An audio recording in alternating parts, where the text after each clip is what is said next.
Everyone, स्वागत है आपका एक बार फिर पैशनेट बोर्ड में।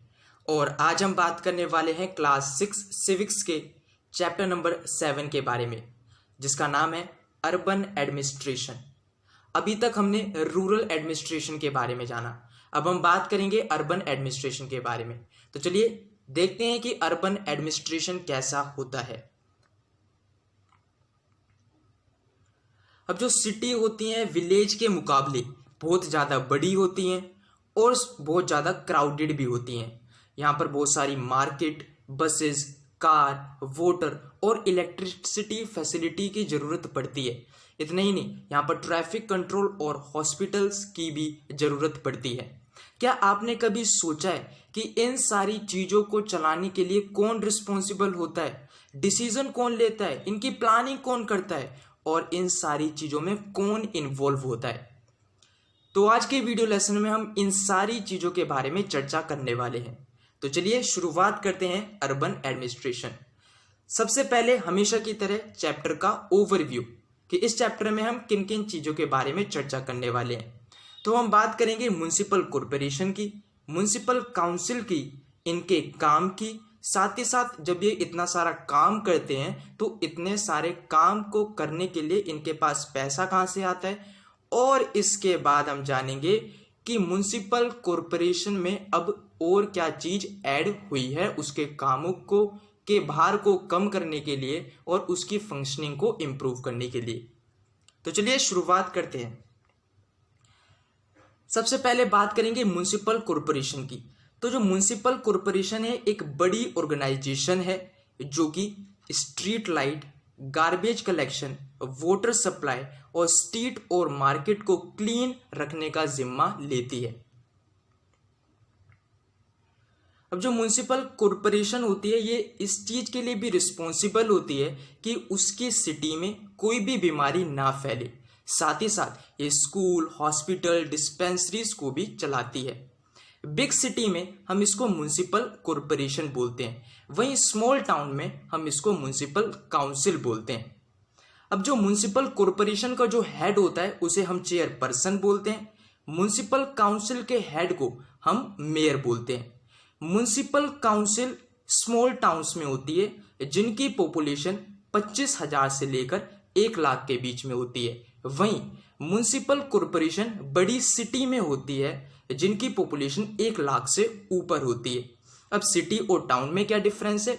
अब जो सिटी और टाउन ये दोनों ही डेवलप होते हैं, लेकिन जो सिटी है वो टाउन के मुकाबले एरिया में बड़ी होती है। अब हम बात करेंगे इनके इलेक्शन के बारे में। तो जो पूरी सिटी है उन्हें अलग अलग वोट्स यानी कि स्मॉलर एरिया में डिवाइड कर दिया जाता है और हर एक वोट से एक वार्ड काउंसलर को इलेक्ट किया जाता है और जो डिसीजन होती है इन्हीं ग्रुप ऑफ वार्ड काउंसलर के द्वारा ली जाती है। अब जो काउंसलर के मेंबर होते हैं ये कमेटी को भी फॉर्म करते हैं। ये कमेटी होती है वाटर, गार्बेज कलेक्शन और स्ट्रीट लाइटनिंग को लेकर। While the counselor committee and counselor decide on issue, जब जो काउंसलर की कमेटी और जो काउंसलर होते हैं ये किसी भी इशू के ऊपर डिबेट करते हैं, अपनी सिटी में वेलफेयर लाने के लिए, लोग बागों का भला करने के लिए बहुत सारे प्रोग्राम्स और पॉलिसीज को इंट्रोड्यूस करते हैं।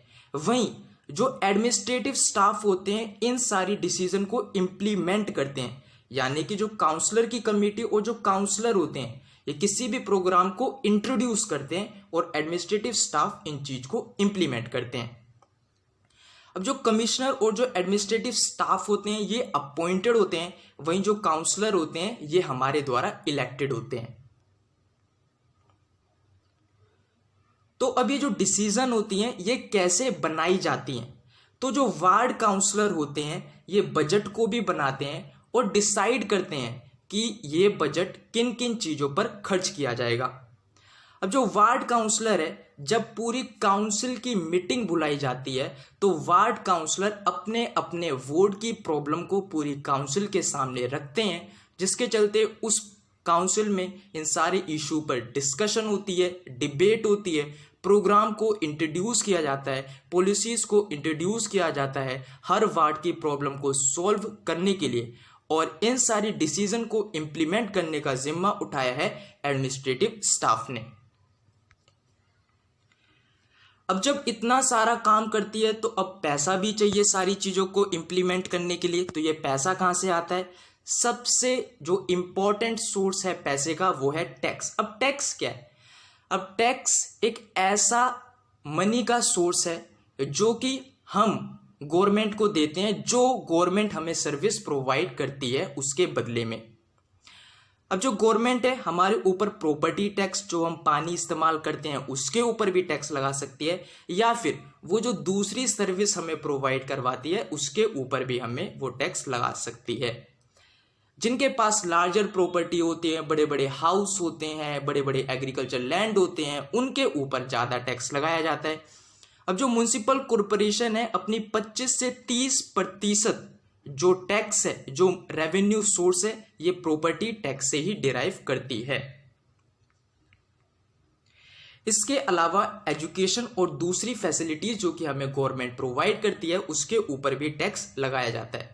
अगर किसी के पास अपना होटल है या फिर किसी की अपनी शॉप है तो उसके ऊपर भी टैक्स लगाया जाता है। इतना ही नहीं, जब भी कभी आप मूवी देखने जाते हो और टिकट खरीदते हो उस टिकट पर भी आपको टैक्स देना पड़ता है। अब सिटी क्योंकि बहुत ज़्यादा बड़ी बड़ी होती हैं और यहाँ पर पॉपुलेशन भी बहुत ज़्यादा होती है, जैसे कि हमने देख लिया कि 1 लाख से ज़्यादा पॉपुलेशन होती है। अब हर एक एरिया का इक्वली वेलफेयर करने के लिए अब सिटी को अलग अलग डिपार्टमेंट में बांट दिया जाता है।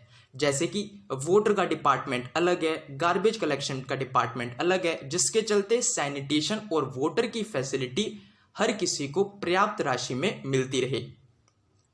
इसके अलावा गार्डन की कंस्ट्रक्शन के लिए अलग डिपार्टमेंट है, roads, school, hospitals, dispensaries, construction, इन सारी चीज़ों के लिए अलग अलग डिपार्टमेंट है और हर डिपार्टमेंट अपना अच्छी तरीके से काम कर पाए इसीलिए उन्हें ये एक स्पेसिफिक टास्क दिया गया है। अब म्युनिसिपल कॉरपोरेशन में क्या क्या चीज़ों में चेंज आया है, समझने वाली बात ये है। अब क्या करा है गवर्नमेंट ने अपने खर्चे को कम करने के लिए जो कमिश्नर, जो रिस्पॉन्सिबल होते हैं किसी भी प्रोग्राम पॉलिसी को इम्प्लीमेंट करने के लिए, अब वो प्राइवेट कॉन्ट्रैक्टर को हायर करते हैं गार्बेज को कलेक्ट करने के लिए और उसे प्रोसेस करने के लिए। इसे हम बोलते हैं सब कॉन्ट्रैक्टिंग।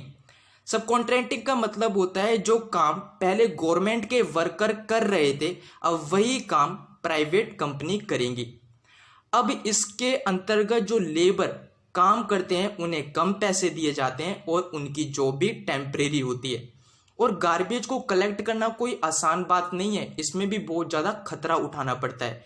लेकिन उसके बावजूद भी जो यहाँ पर मजदूर होते हैं इन्हें कोई सेफ्टी मेजर नहीं दिया जाता है और अगर इन्हें चोट लग जाए काम करते वक्त तो उसकी भी रिस्पॉन्सिबिलिटी गवर्नमेंट की नहीं होती है।